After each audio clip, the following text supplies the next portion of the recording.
a very warm welcome to all the attendees and our speaker and moderator for the session today. The topic for today's session is back to the basics, the need for political journalism that transcends ideology.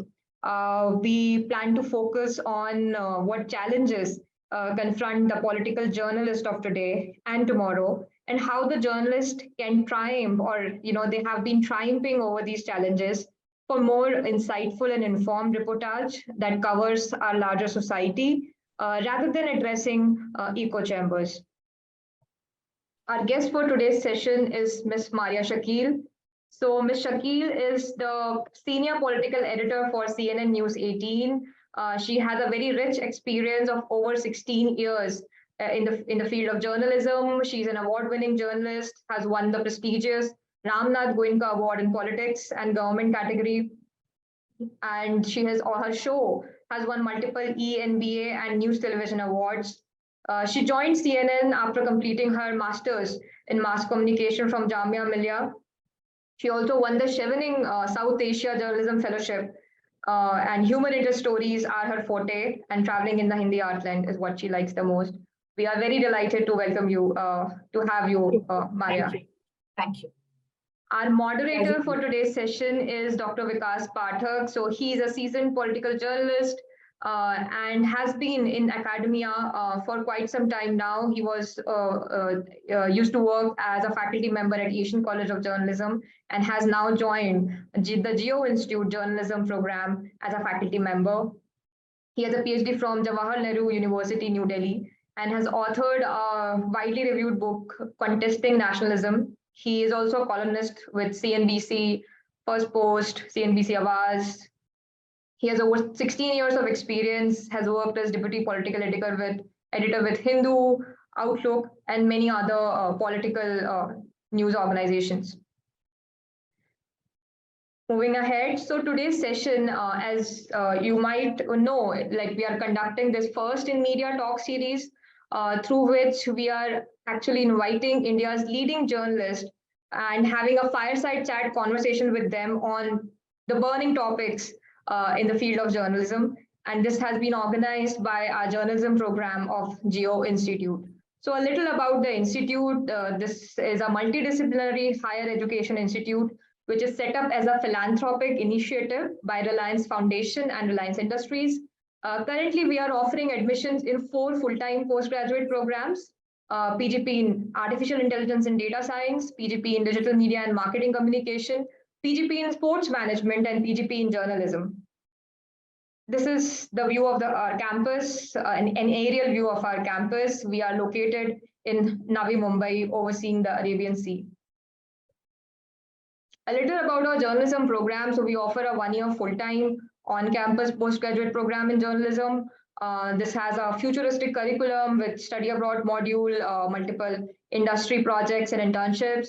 We have global faculty and state-of-the-art facilities, scholarships, and a 360-degree career support. The admissions close on 30th May. As part of the program, we have been in touch with multiple industry partners, which help us in terms of conducting such, talks, lecture series, conclaves, and many academic activities for students like internships, capstone, in addition to placements. So with this, I close my presentation. I would just like to tell our audience members, if they have any questions, they can post it in the Q&A section below. And without further ado, I would like to request Dr. Vikas Pathak to initiate today's session. Over to you. Thank you, Harshita. Very good evening to everyone.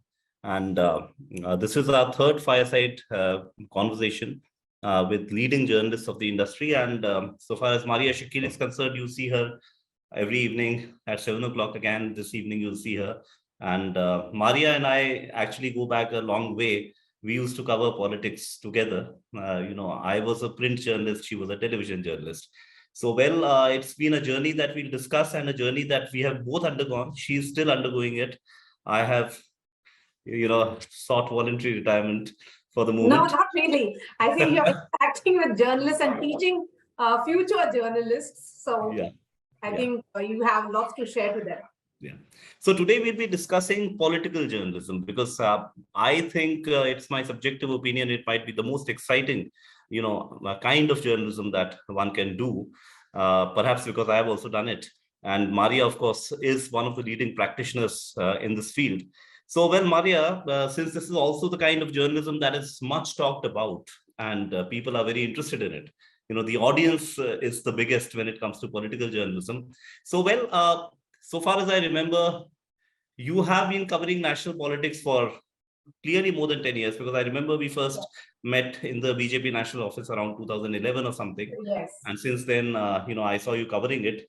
So, well, today, like if you go back 10 years or 12 or 13 years, what do you think has changed about political journalism in the last 10 to 12 years? And what are the things that remain the same? So can you just take us through that? Thank you so much, Vikas. Yes, it's been quite a journey in political journalism. Politics in itself has changed. The nature of politics, the aggression, the mode of communication in politics has changed, and so has political journalism in many ways.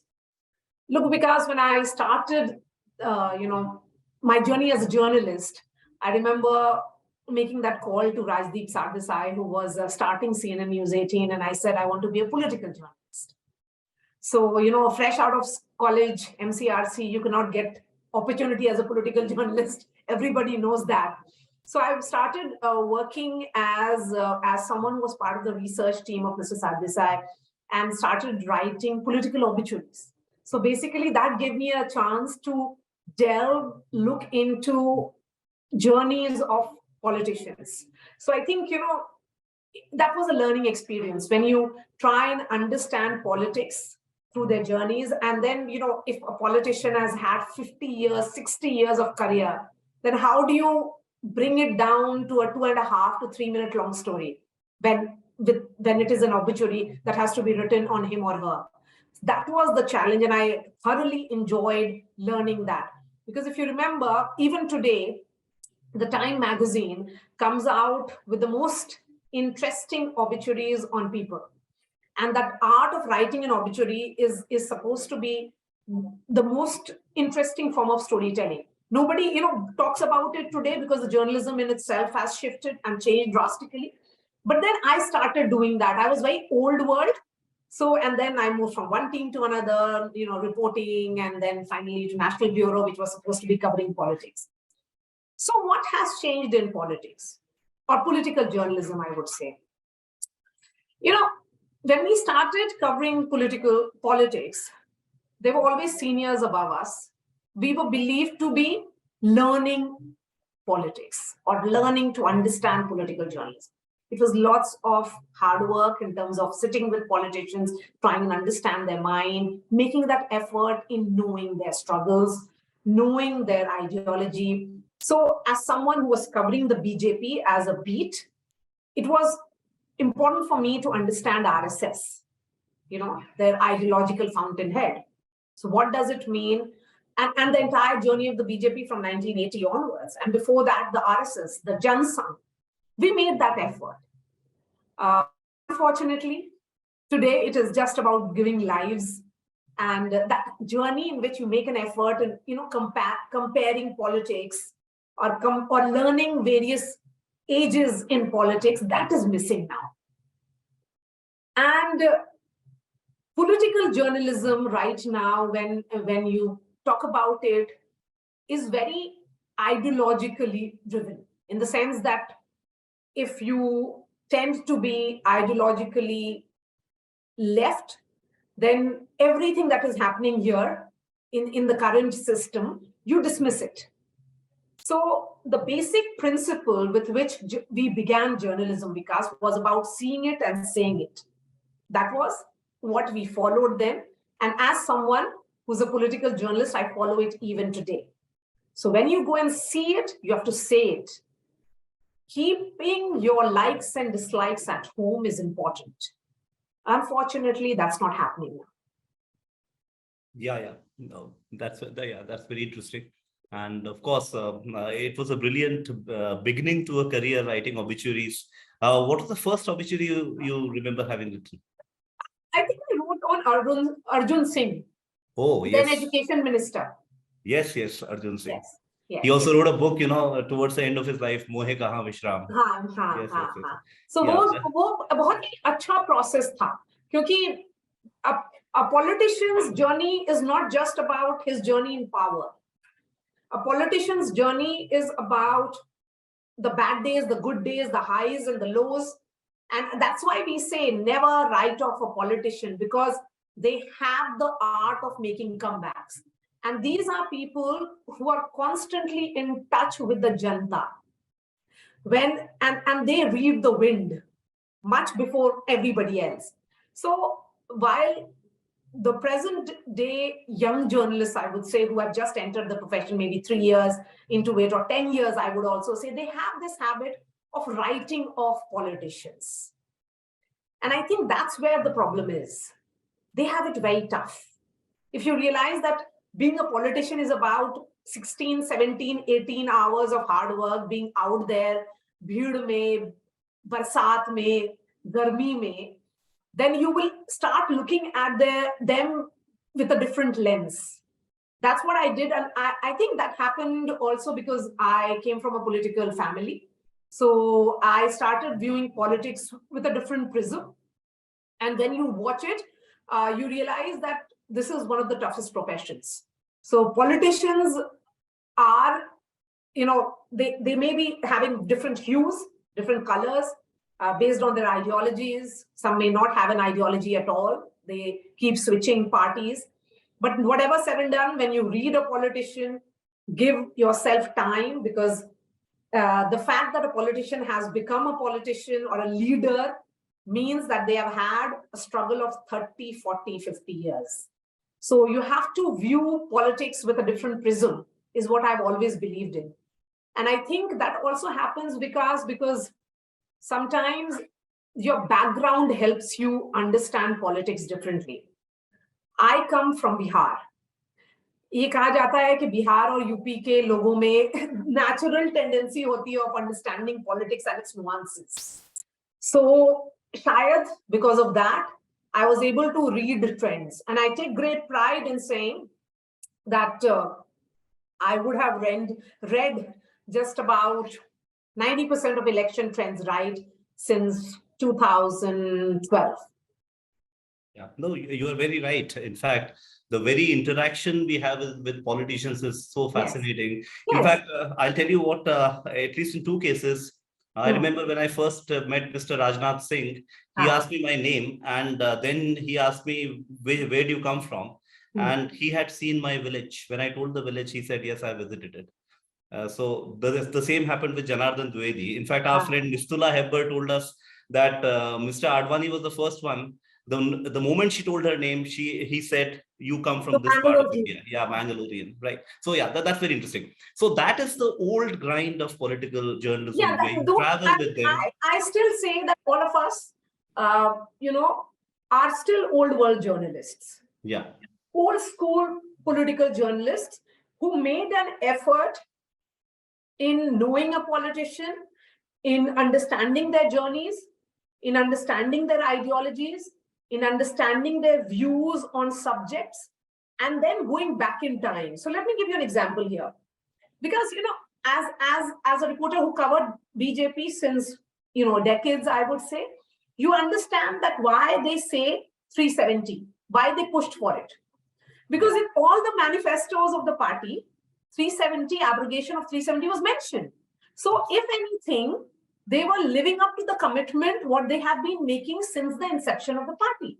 That's true. If you look at various things, and then everybody is saying, is UCC next? Yes, Uniform Civil Code again has been mentioned in BJP manifesto. If you read any of the party manifestos, we used to do very diligently before every election. Even before UP election manifesto mein kya hai, padha jaye, each and every line we would read, because that was a reflection of what the party was thinking the party will be doing in that state for next 10 years, 15 years, if they were to come to power.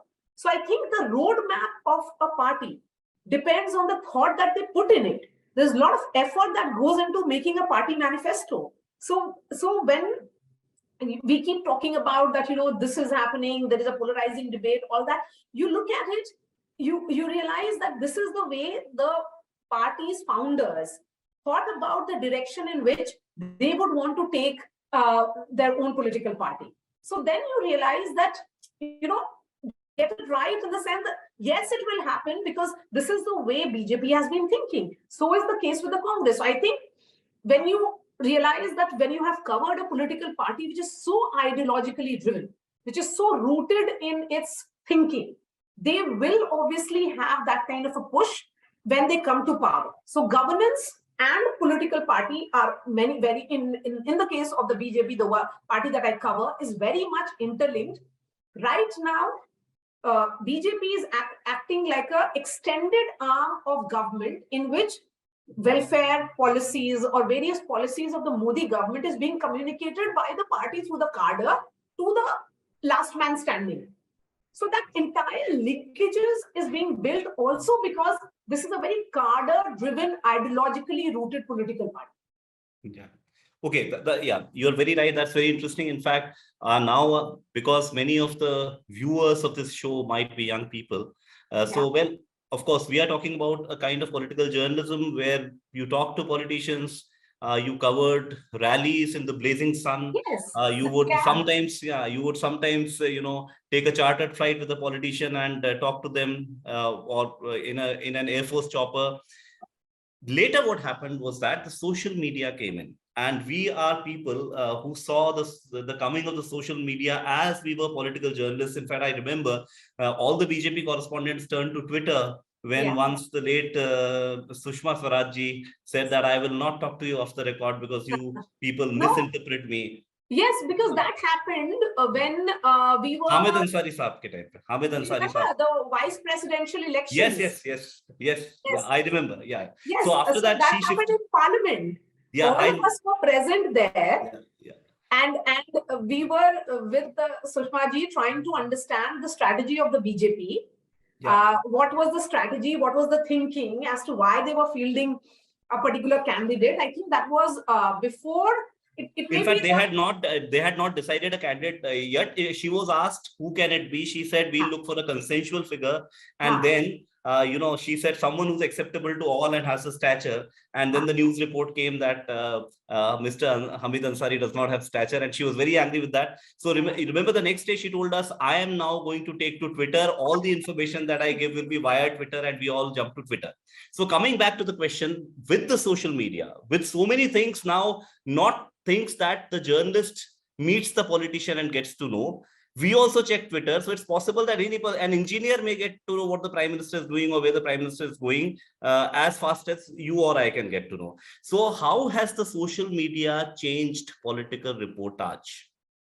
Yes. So I think the BJP's communication strategy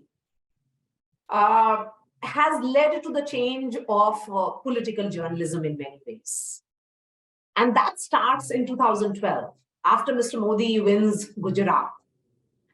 And he speaks in, I remember, he spoke in Hindi because he wanted to address the national audience. He was addressing beyond Gujarat.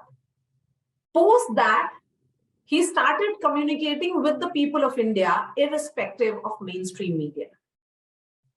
Not through the newspapers or through the television channels. His medium of communication became Twitter and other platforms. So the advent of social media in many ways marks the advent of the BJP in central government in 2014. And then we see the entire policy announcements coming on Twitter, big announcements coming on Twitter. So sometimes it often happens that, we are told that क्या हो रहा है when we ask क्या आप tweet का इंतजार कर लीजिए. So that is the pace at which they started interacting. And also earlier it was about calling a source and getting information. Sometimes now it is also about a lot of information coming on WhatsApp, and WhatsApp in many ways, because there are a lot of beat reporters, has led to democratization of news. What earlier was very specific news more as a plant has now become everybody having that same news at the same time. If the party wishes to give, or if the government wishes that this particular set of information should be out. Information is very different now because the nature of politics is different. So still political journalists are important if they are rooted in understanding a political party. So right now, after the Karnataka debacle of the BJP, what is the thinking in the party? Will there be some kind of a rejig where there'll be some leaders who will be, moved? BJP is not known to react in the sense that they will not go, for instance, instant changes in the political setup or the party setup, organizational setup in the state. But there would be some changes that will happen when we do not know. Because eventually what happened, that journalists could not really guess what the government was doing. This government, in its moves and announcements, became very, very unpredictable. And that is, and they ensure that the information is very close. Like, when it is about big bang reforms or big bang political formation of cabinets and all, we could not speculate because we could not really think that this is the direction in which they are thinking. After it was done, then we realized that what is the larger messaging. So the larger messaging was decoded only after it was done. So as political journalists, some of us who have covered the party or the government for long, we started looking at decoding an event rather than being able to predict an event.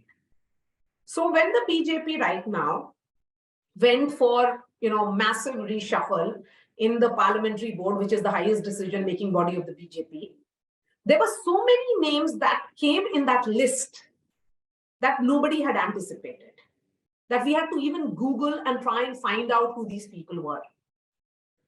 But when you spoke to the party leaders, they gave you a direction in which the party was thinking. So that unpredictability has made political journalism less about source-based saying ki ye hoga. It became about why this move has happened. So post an event, we started analyzing a move rather than being able to report on a move, because the information around a move has become very restricted. Yeah. So another thing, with the coming of the social media, on the one hand, there is democratization of news. There's also misinformation, which is why fact checkers are also there. We also see that the very nature of the social media and the algorithms often makes people's views politically very strong views. So, one among these complaints against journalists coming from all kinds of people across the political spectrum is that journalists are biased. You cannot rely on them. So how often have you encountered this kind of mood, either online or otherwise? Is it true that journalists are biased, or is it that people themselves have gone into echo chambers and try to see as biased the journalists who do not dish out the information that they're looking for? So I would say a bit of both, Vikas. Because what has happened is that there's a lot of activism happening in the name of journalism. So if you go on ground and report what you are seeing, invariably, if it is not palatable, you are seen as biased. So if in 2015, I predicted it will be the Mahagathbandhan sweeping Bihar elections, I went and I saw it and I said it. Similarly, in 2017, I said it will be BJP's victory because of reasons that I was seeing on the ground, interacting with people, asking them questions. You came back and you said it because you saw it. That ability of seeing and saying has become about, why am I not seeing what I want to see? So when I want to see a particular thing, it's essentially ideological driven. So when you go with your glasses, should you be going with those glasses as a journalist who's there, inquisitive? Your basic curiosity tells you that jaake dekhna hai ki kya hai, and why are these caste equations playing the way they are? why they did not play in the previous election the way they did, and why is this election behaving in a particular way? Why are people thinking in a particular way? As a journalist, our responsibility is to see and say. But invariably, it became about, I don't like what you see, so you say what I want to hear. Yeah, and that is where a number of journalists have been put in the bracket of bias, because you are reporting on a political party that many do not want to be in power. I am doing a job as a political journalist. I'm reporting on a political party that I've covered for over a decade, 15 years now. And I have seen their changes. If I'm seeing and saying it, why should it be seen as me being biased towards them? I don't understand that. And again, when you say that there are Twitter trends against you because you're reporting on basic issues, only recently I was in Japan reporting on Prime Minister Narendra Modi's G7 presence. India was invited as a guest nation for the outreach sessions. There was a meeting which happened on the sidelines between him and President Zelensky of Ukraine. There were meetings that happened between him and President Joe Biden. We were told the information that we came, that, because there were journalists reporting, that President Joe Biden, there was also a video that came of, him embracing Prime Minister Narendra Modi. So there were a lot of these visuals, and then there was this communication that happened between the two leaders. So I reported on it, that India matters, and this is what happened in that meeting. And then you are trolled and you are then bracketed as a particular set of journalists. You are just reporting. Yeah. So why? Yeah, you are just reporting on an incident. Why should it be about biases? Only because it is uncomfortable to a particular political party. What has happened is that political parties have started thinking that journalists should be, that if it is not palatable to me, we should go after the journalist. You fight your battle between your political opponents. Why get journalists into it is my limit. Yeah, well, that's very correct, because eventually that's what I've been telling journalism students for all these years, that the work of a journalist is exploration rather than judgment. It is digging out things and then allowing people to react in their own ways. Journalism is not meant to change the world through activism. It brings out the information, leave that work to the activist. I fully agree with you. But as a journalist in these times, when they are, sometimes journalists get trolled, they are called biased, they are called out on Twitter, Facebook. Sometimes they get snide remarks from political leaders. How do you negotiate this very tough terrain of trying to each day? It's like a doctor being asked each day, aapne MBBS kiya hai, aap operation kar sakte hain. So how do you kind of negotiate this very tough terrain of having to prove your professional integrity on an everyday basis, online, offline, in a world where, anything that you say, anything that you write can be judged by people? How difficult is it, and how do you negotiate it? Because look, again, I'm saying that I'm a reporter. And as a reporter, it's my job to report. Sometimes that reporting may be uncomfortable to a particular set of people, but I'm just reporting. I may have become an analyst because of my understanding of politics over several decades. Does it, disturb you to some point? Yes, it does. We are, after all, human beings, that you're constantly being made to prove yourself, constantly asked, "Kya aap sachmuch mein particular set of media nahi hai, godi media jo bola jata hai baar baar." And it's very discomforting.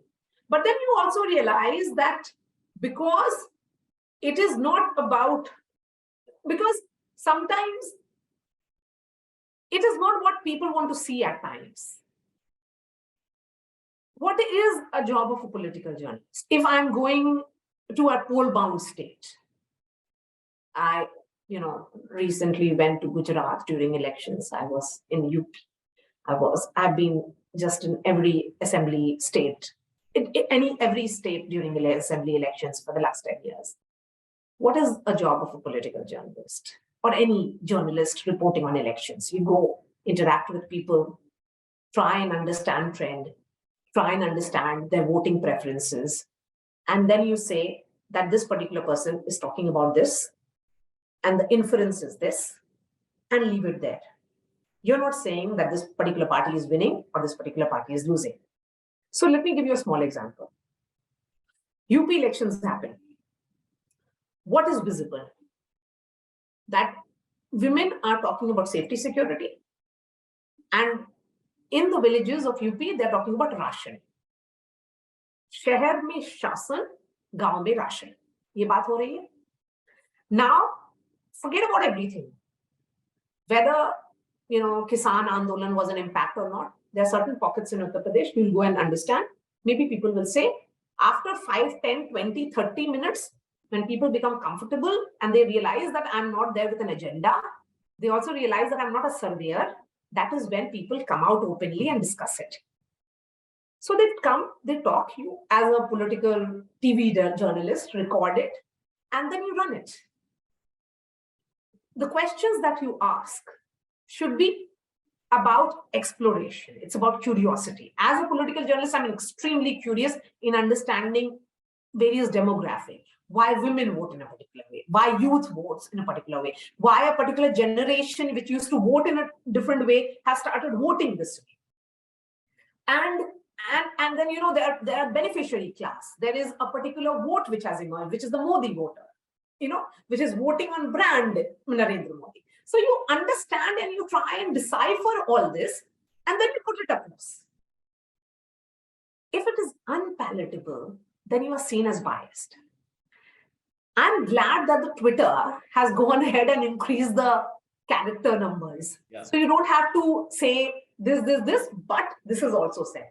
You can just say whatever you heard and you put it out.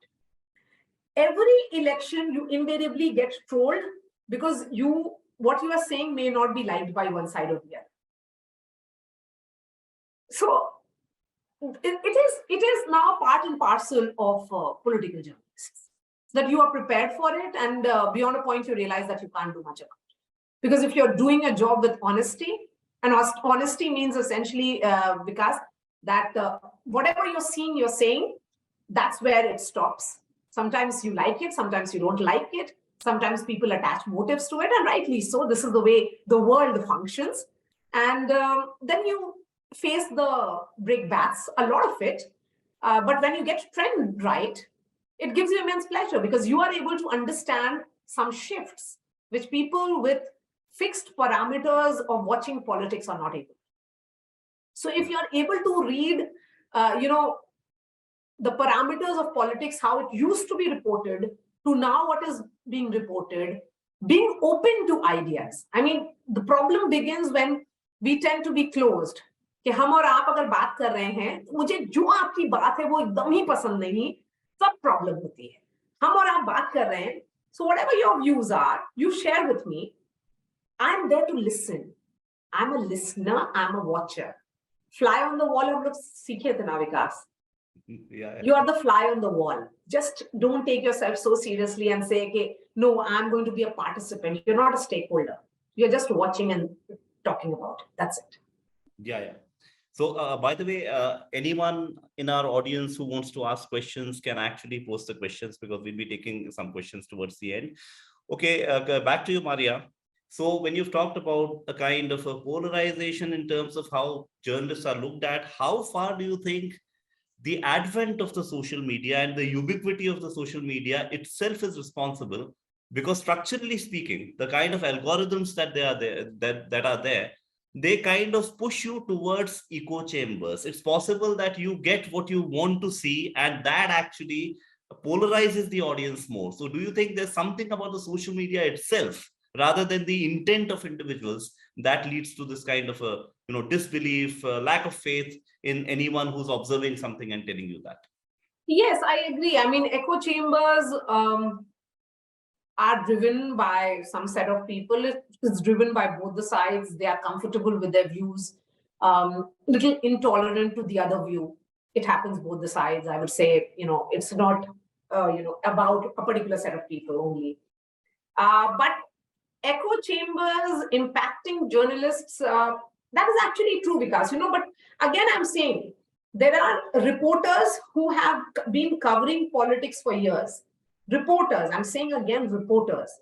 There's a difference between how reporters view things to analysts and then to people who are in the studios. I, even today, firmly believe that reporters who have traveled in the sense that they have met people, interacted with them, they bring something. That X factor for me as a journalist always remains that your personal interaction with people. And with the advent of social media, you tend to record it for remembering it, and sometimes you put that view out on social media without a comment. I've done that a number of times. I've just recorded it and put it on my Twitter handle or the YouTube of the channel and make it like a story and put it out. So social media has at least ensured one thing, Vikas, and in recent years, that you have to weigh in on what you say. So even in those 240 characters that has been increased, and some of us may be having more space for writing more, you have to be very careful with each and every word. So caution is something that has been brought by social media, and the ability of realizing that one video or one word that you say can really take it, move around fast and can come to hit you at any stage, or you realize that I think social media has also made people responsible. It has made people responsible that you cannot get away by just at times doing some kind of loose talk. It has made people responsible. So even when you speak about 240 characters, you will be weighing in on each and every word. You'll be looking for synonyms and ensuring that interpretation of a particular word is not open. You are able to convince people about what your intent is. So even that framing of words on Twitter, for example, or even on shorts that we do or YouTube videos that we put out, we try and ensure that it is best communicated. So as communicators, because we are all storytellers, we are communicators, social media has made us responsible. I would see it from the responsibility point of view. Of course, you can say that there are a lot of people who function in echo chambers, and the choice of words defines a human being. So choice of words make us what we are. So abhi jaise hum aur aap baat kar rahe hain, we have not interacted for 6, 7, 8 years, right? We have not met each other for 6, 7, 8 years. The last interaction would have been perhaps at one of the BJP offices only, or during the national executive of the BJP. But when you meet and you interact, you want to be careful with the choice of words. And that's what a communicator is. Actually, you gave me a very good idea. I think J School should also teach safe writing for social media. Safe writing, how yes. not to get into trouble. I'm of the opinion that you should teach people how to be responsible writers. Yes, that's true. Okay, then tell me something. In your now longish career as a political journalist, what have you enjoyed? What kind of reportage have you enjoyed the most? Doing interviews or covering elections, or maybe covering national executive meets? What is your favorite? Or just going to the party office for interacting with people and a daily press conference? When I had just started, at that time we had in the BJP beat also covering reporters. Those who were covering in the same channel, you had 2 people above you. So you were the lowest in terms of getting an opportunity to even do a live. But things have changed drastically now. Now, I mean, you hire a reporter and he or she would want to be on air immediately. So the expectations have changed. The entire medium is changing very fast. The mid-career journalists are more or less exiting. So what have I liked? I love covering elections. I love covering ground. I enjoy my ground reporting, where I meet people, go completely without a script, go completely with open mind, try and understand, and come back with some interesting threads, some interesting going back and forth in terms of what I did not see last time, what I'm seeing now, what could have led to this, and then predicting a possible future. I think I've loved that the most. But as a political journalist, you like meeting people and asking these very basic questions. यहाँ पर आपको क्या लगता है क्या होगा? Not, leaving it for him or her, because you are there to understand. You are there to learn new things. If that curiosity vanishes and you are there to, constantly give your opinion, no, that's what I like. That's not what I do. For me, trying to know people, trying to understand new things is something that gives me immense pleasure. And yes, national executives do matter, because last time in 2013, when there was a national executive in Goa, you were covering it for HT, Yes. right? I was covering it for CNN News 18, and there were fireworks, and it was a lot of learning. You were interacting with netas, trying to understand what could go right, wrong, what is a potential announcement that can happen.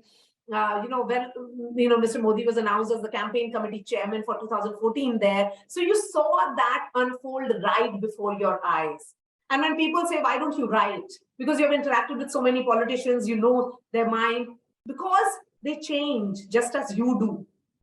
Everything in politics is changing, but the basic, in terms of their understanding, so you may have a lot of anecdotes, but because these anecdotes have been said in a space like off the record conversations, as we keep talking about on the record and off the record now, so that is where you realize that all these things together make a political journalist. There's nothing in isolation. So you may like doing interviews. I have interviewed Mr. L.K. Advani, and I've also interviewed Home Minister Amit Shah. It has been fun, because all the politicians, when you interview them, you have to be like really thoroughly prepared. Let's be very clear. For those who think that it's very easy to do an interview, for people like Mr. Shah or Finance Minister Nirmala Sitharaman, they know how to take you in a particular direction. And you have to be extremely sharp, prepared to the point, because their work has been thoroughly, immaculate when they are preparing for, they know their work. So as a journalist, even today, right now, I just interviewed someone. I spend 25, 30 minutes when I'm going for even a 10 minutes, brief 7-8 minutes interview, even for that. I still see myself as a learner. When I'm reporting on anything, I would read up about that place before I jump onto the field and start seeing things. Yeah, that's very true. In fact, you are very right that political interviews are some of the most challenging tasks, because you are talking to someone who's a minister, union minister, who knows much more about who also knows things that are in process inside the ministry. And you're also very right that the anecdotes that a journalist has, I think many journalists go to the grave or get cremated, whatever, with 30% of the anecdotes inside them, because they cannot be, written about or talked about.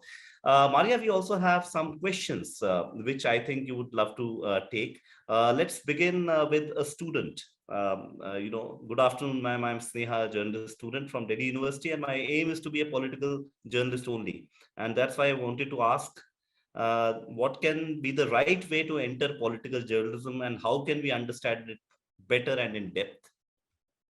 So, Sneha, right? Sneha, we have done Gamla duty also. When we started doing political journalism, just sitting outside a neta's house and monitoring who is entering and who is exiting. That was the nature of journalism that was there 10 years back, which seniors didn't do. As a junior reporter, I did, because that was also a learning experience. Every experience that you have on field is a learning experience. So what should you do to be a political journalist? Well, just keep reading. Trying to understand their minds is the best way. And then look for an opportunity in which they will let you be a second or a third beat reporter on the same beat, because it's a very challenging beat. They're seniors across channels and print media, even digital space, perhaps is a very young space for journalists, because there are a number of young journalists covering political parties. So if you're really in rush, then you should perhaps look for a digital medium and enter and be a political journalist instantly. But for mainstream television and print, you have to be a little more patient, because there are seniors who have been covering beats for decades. They definitely have much better understanding of the subject. And I really value experience, because I think along with fresh blood, experience actually brings that depth and that 360-degree perspective or spectrum that we keep talking about. It doesn't happen instantly. Yeah, that's very true. In fact, to add to that, Sneha, these organizations, the legacy organizations, have more of beat reporting. Sometimes, digital media houses do not have much of beat reporting. So the best way to learn is to be a beat reporter. And as Marya said, even stand outside the residence of a politician. Marya, you may remember when Mr. Nitin Gadkari became BJP president, he shifted the time of meetings to 10:30 in the night. And there were times when we journalists used to be outside his residence till 2 o'clock in the night for the news. So that also happens. Okay. Now, there's a viewer who wants to ask, can you keep your personal bias at bay in political issues? So how do you do away with your subjectivity and become an observer? I think that is almost a necessity if you want to be an observer. Because as political journalists, you have to understand that your likes, dislikes, your views on subjects do not matter. You are there to report. You're there to see and say. I'm emphasizing on seeing and saying because I genuinely feel that if you are a journalist who can be dispassionate, who can dissociate herself from a situation, then you bring out the best in terms of your own reporting. Then people will start trusting you and seeing you and asking you that, what are you seeing? And can I trust her views? Only because she's seeing and saying. She's not bringing her own biases into it. And that is the big challenge. Of course, these are challenging times. And that has been the case all through. It is not only Indian journalists who are facing these challenges. These challenges are being faced by journalists all over the world. But the big challenge is that you have to be coming across as sincere. If you are sincere in your work, then you will not be carrying the baggage of your own views on the field. Yeah, that's very interesting. One more question is by one of the attendees. There is high sensationalism in political news with the high-pitched TV debates and other dramatized news shows. What's your take on the sensationalism specifically regarding political news? Sensationalism, I think, is there, and it's not, because I think sensationalism was there only when we used to report on scams. When we did a lot of these reporting on scams, this minister being sacked, that minister being sacked during the last 2 years of UPA, that sensationalism is no longer there. I don't see that as much. Okay. Maybe some of the news shows being very high volume, very worked up panelists. I'm speaking here as a political reporter. I'm specifying saying I'm a political reporter. Yeah, not an anchor. It's very different from being an anchor or what you do in studios. So yes, there is high-pitched anchoring which is happening all over the country. But I think that is the shift that we are seeing. Maybe many of them will realize that being calm-headed and reporting on it will also be something that people may like. So there is a shift that you are seeing. Not everybody is shouting and screaming. Yeah. People are having conversations, just as Vikas and I am doing. Yeah. So there's another question by Yunan, maybe someone who has just become a journalist in South Africa. And the question is, has it ever happened that a politician approached you about a story you were working on and told you not to run it, and that they will make it worth your while? And how would you advise future journalists, the ones who are young journalists, to kind of deal with any such potential situation when you ask not to run a story? Okay, so I have not got a call from any politician to say that you don't run it, because these politicians are far too smart for us to think that they will approach a journalist directly and ask a journalist to not run a story. So that doesn't usually happen. This is part of these, storytelling that happens around journalists. Or that doesn't happen. So everybody does their part, does their duty. what you see. If you're able to report on it, you do it. And so for all those who think that they will get calls from politicians, I don't think so that usually happens. Because politicians, why will they call you? Because they know if you have a story. Will it not backfire on them? They are certainly not stupid enough to understand that it will backfire. And ideally, they'll get to know that you had the story once the story is out. Yes, I mean, we hardly, when you have such an important story, you will keep it under the wraps thoroughly. You and your editor would know it, and they will see it on air rather than being a subject of talk of the town and everybody discussing it and then you getting potential calls. Yeah, that's very true. So yeah. It was a very nice conversation. And as you said, yes, we have met virtually after 6 or 7 years. Yes. In fact, we have met after 6 to 7 years, yes. And it has been a very exciting conversation for people who want to understand what political journalism is and how exciting it can be. And I thank all the audience for having, been here. And I don't think we have time for another question because we are close to the finishing time.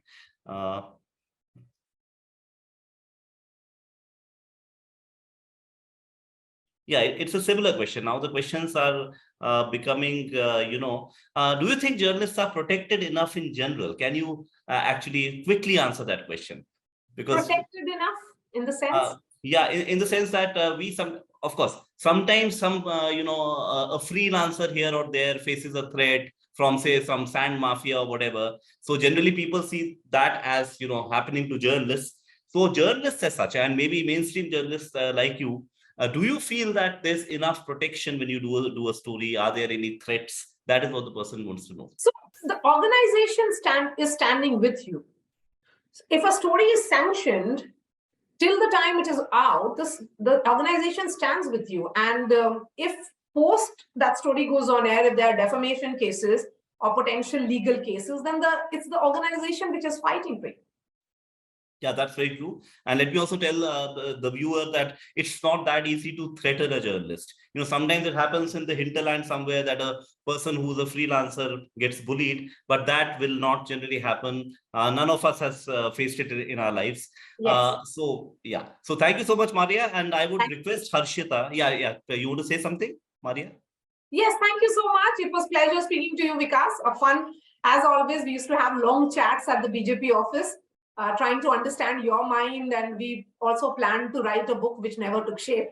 Yeah, which never took shape. Yes. Yeah, we were too slow and the word was too fast. Well, yes, maybe it will take shape someday. So Harshita, may I request you to kind of deliver a word of thanks?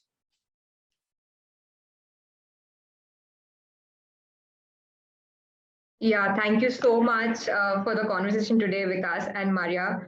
So this brings us to the end of the session. I would like to thank Ms. Marya for taking out time from her busy schedule for today's session and conducting such a pertinent and stimulating talk. I'm sure the insights that you shared would be found valuable by the audience members. I would also like to thank Vikas for moderating the session today in such an engaging and effective way and bringing inputs from your rich experience in today's conversation. Before we close, I would again like to add that Geo Institute has launched 4 postgraduate programs, namely in AI and data science, digital media and marketing communication, sports management and journalism. The admissions for these programs are closing on May 30th, 5 days from now. If you or anyone in your network would like to explore these programs, do check out our website, Geo Institute, www.geoinstitute.edu.in. With that, I would like to close today's session. Thank you, everyone, and have a nice evening.